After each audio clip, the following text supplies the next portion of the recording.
السلام عليكم. بالله عليك يا قبائل اليمن، انا بخاطب قبائل اليمن اللي نايمين بحضن الحوثي، استثني الشرفاء. ولكم ما عندكم غيره وشرف، ولكم غاروا بس من القبائل السوريه. شوفوا القبائل السوريين كيف اجتمعوا على قلب رجل واحد. وين غيركم؟ ما عندكم شويه غيره هيك، شويه شرف؟ تشوفوا هالسوريين شو عملوا؟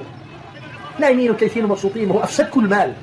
المال افسدكم، اخذتوا الاموال وتخزنوا نايمين مكيفين على الازمه، لانه الازمه تاتي لكم بالاموال. يا ريت الدول اللي تدعم الشرعيه وغير الشرعيه تقطع المال، لانه ما افسد اليمنيين هؤلاء الا المال.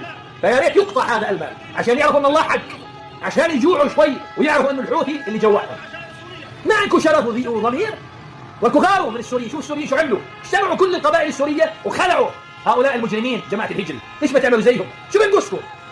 شو بنقصكم؟ اوعى اشوف واحد شيخ قبيل يمني من الخونه، انا بس الشرفاء من الخونه اللي في خاصه اللي في الشمال اللي حاط شبريه، اوعى اشوف واحد فيكم حامل شبريه. لازم تحملوا مشط، بس مشط او مرايه، تطلعوا على حالكم، تستحوا من حالكم، استحوا. شوفوا اليمنيين، شوفوا السوريين شو عملوا، القبائل السوريه شو عملت.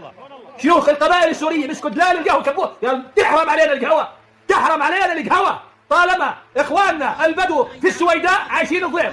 وين شيوخ اليمن؟